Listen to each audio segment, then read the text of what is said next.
What's up YouTube, Admiral.J here, bringing you my One Piece chapter 857 review for ROOK.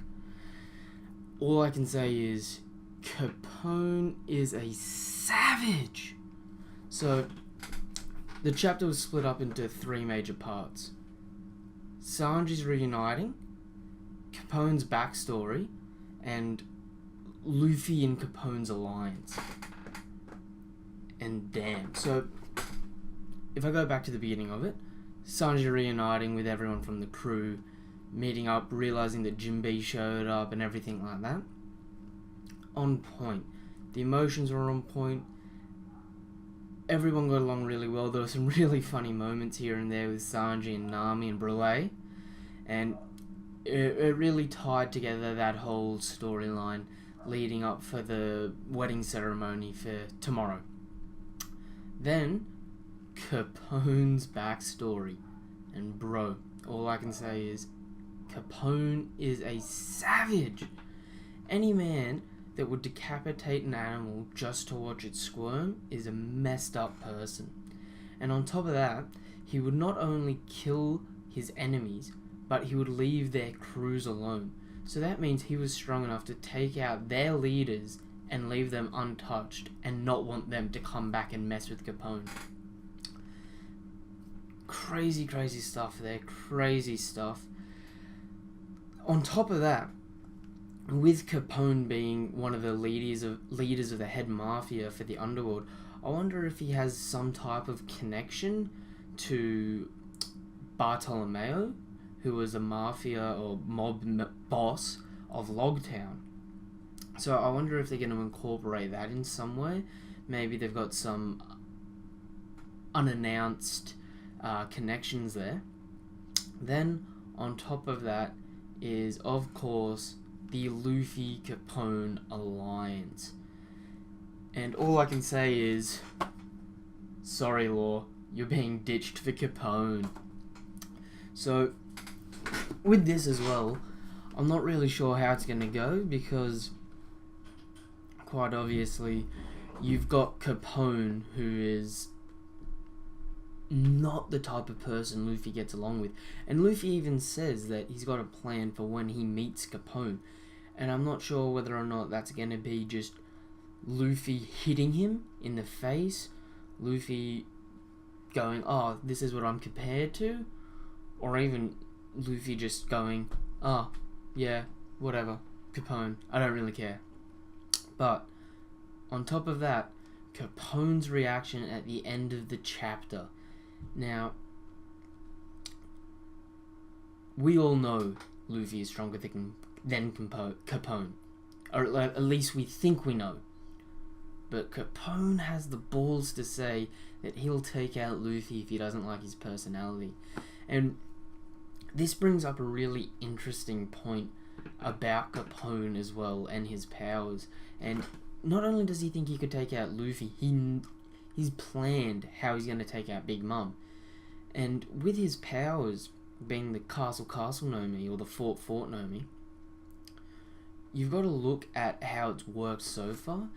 Capone's been able to modify his body to have weapons, to move around, turn into a tank, turn into a fort. And on top of that, he's got that barrier around him that shrinks everyone down to go inside him. And I'm wondering if that's going to hit Luffy by surprise if they end up having a fight. So, say Luffy goes to swing a punch at Capone. Would Luffy be shrunk down to size in Capone, and then Capone just go ham on him with his morphing ability? Or even would Capone be able to make a hole in his body so Luffy's punches go straight through? Obviously Luffy would be able to counteract that with Guma Guma no Python. But it is something that brings up a question, can Capone do that? Now, on top of that, with Luffy making an alliance with Capone, does that nullify his alliance with Law?